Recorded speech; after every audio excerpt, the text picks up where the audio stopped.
Welcome to Kenton's videos. Enjoy the video. You must act now. Grab your device and unlock it to reach settings. Once unlocked, go directly to settings, then tap Face ID and passcode or Touch ID and passcode. You'll be prompted to enter your passcode. Do that immediately so you can change lock state options. This step is needed because iOS requires authentication before you can allow or block lock screen access.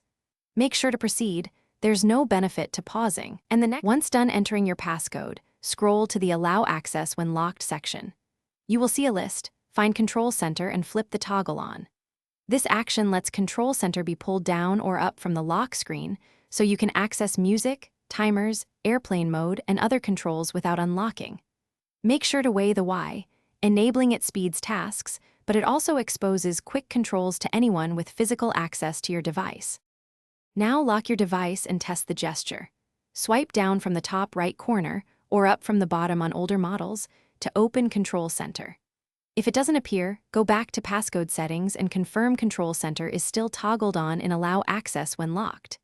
If the toggle keeps resetting or won't enable, restart the device, install any pending iOS updates, then try again. This fixes most software glitches that block lock screen access.